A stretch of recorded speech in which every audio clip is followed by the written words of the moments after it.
Rejection therapy was this game invented by this Canadian entrepreneur. His name is Jason Comley. And it's basically the idea is for 30 days, you go out and look for rejection. And every day get rejected at something, and then by the end, you desensitize yourself from the pain. And I love that idea. I said, you know what, I'm gonna do this, and I'll film myself getting rejected 100 days. And I came up with my own rejection ideas, and I'll make a video blog out of it. And so here's what I did. This is what the blog looked like. Day one, borrow $100 from stranger.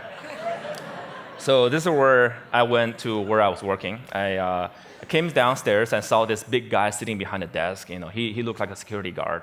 So I just approached him, and I was just walking, and that was the longest walk in my life. I just hair at the back of my neck, standing up. I was sweating, and my heart was pounding. And I got there and said, "Hey, sir, can I borrow $100 from you?" And he looked up. He's like, "No." Why? And I said, "No, I'm sorry." Then I turned around and just ran. I felt so embarrassed. But because I filmed myself, so that night I was watching myself getting rejected, I just saw how scared I was. I looked like this kid in Sixth Sense. I saw dead people. But then I saw this guy, he wasn't that menacing. He was a chubby, lovable guy, you know. And he even asked me why. In fact, he invited me to explain myself. I could have said many things. I could have explained, I could have negotiated. I didn't do any of that. All I did was run. I felt, wow, this is like a microcosm of my life. Every time I feel the slightest rejection, I would just run as fast as I could. And you know what? The next day, no matter what happens, I'm not going to run. I'll stay engaged. Day 2, request a burger refill. This is where I went to a burger joint, I finished lunch, and I went to the cashier and said, "Hey, can I get a burger refill?" And he was all confused. I was like, "What's a burger refill?" I said, "Well, just like a drink refill, but with a burger." And he said, "Sorry, we don't do a burger refill, man." So this is where rejection happened. I could have run, but I stayed. I said, "Well, I love your burger, I love your joint, and if you guys do a burger refill, I would love you guys more." And he said, "Well, okay, I'll tell my manager about it. Well, maybe we'll do it, but sorry, we can't do this today." Then I left. And by the way, I don't think they ever done burger refill. I think they're still there.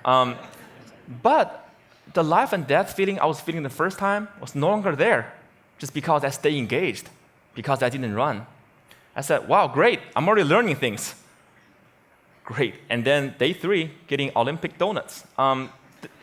This is where my life was turned upside down. I went to a Krispy Kreme. It's a donut shop mainly in the southeastern part of the United States. I'm sure they have some here too.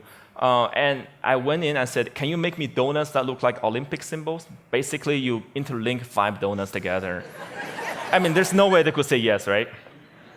The donut maker took me so seriously.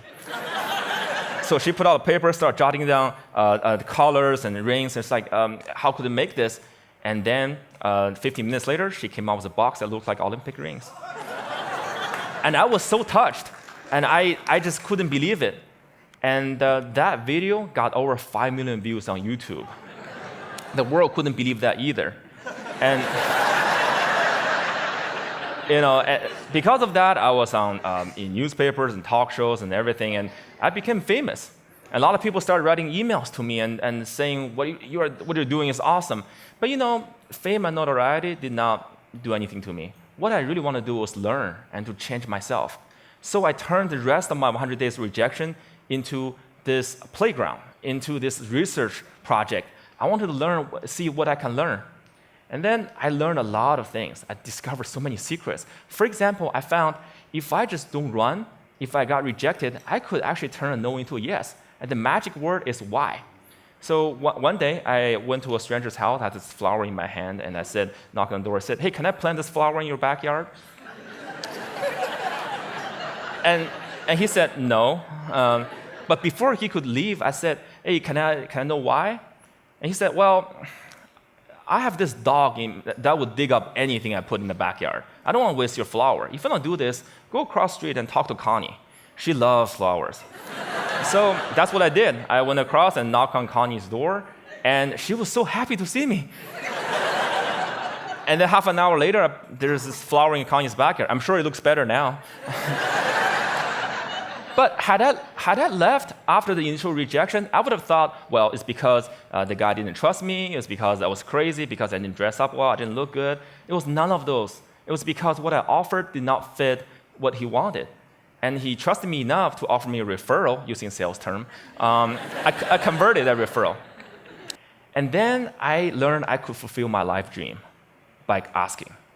You know, I came from 4 generations of teachers. And my grandma has always told me, hey, Jia, you can do anything you want, but it'd be great if you become a teacher. But I want to be an entrepreneur, so I didn't. But it has always been my dream to actually teach something. So I said, what if I just ask and teach a college class? So I lived in Austin at the time, so I went to University of Texas in Austin, knocked on professors' doors, and said, can I teach you a class? Well, I didn't get anywhere the first couple times. But because I didn't run, I kept doing it, and on the 3rd try, the professor was very impressed. It's like, no one has done this before. And I came in prepared with the PowerPoints and my lesson. It's like, well, I can use this. Well, when you come back in 2 months, I'll fit you in my curriculum. And 2 months later, I was teaching a class. In his class, this is me. You probably can't see this is a bad picture. You know, sometimes you get rejected by lighting, you know. But when I finished teaching that class, I walked out crying because I thought I could just fulfill my life dream just by simply asking. I used to think I have to accomplish all these things, have to be a great entrepreneur or get a PhD to teach. But no, I just asked and I could teach. And in that picture, which you can't see, I quoted Martin Luther King Jr. Why? Because in my research, I found the people who really changed the world, who changed the way we live and the way we think, are the people who were met with initial and often violent rejections. People like Martin Luther King Jr., like Mahatma Gandhi, Nelson Mandela, or even Jesus Christ. These people did not let rejection define them. They let their own reaction after rejection define themselves. And they embrace rejection. And we don't have to be those people to learn about rejection. And in my case, rejection was my curse, was my boogeyman. It has bothered me my whole life because I was running away from it. Then I started embracing it. I turned that into the biggest gift in my life. I started teaching people how to turn rejections into opportunities. I used my blog, I used my talk, I used the book I just published, and I'm even building technology to help people overcome their fear of rejection. When you get rejected in life, when you are facing the next obstacle or next failure, consider the possibilities. Don't run. If you just embrace them, they might become your gifts as well. Thank you. Thank you. Thank you.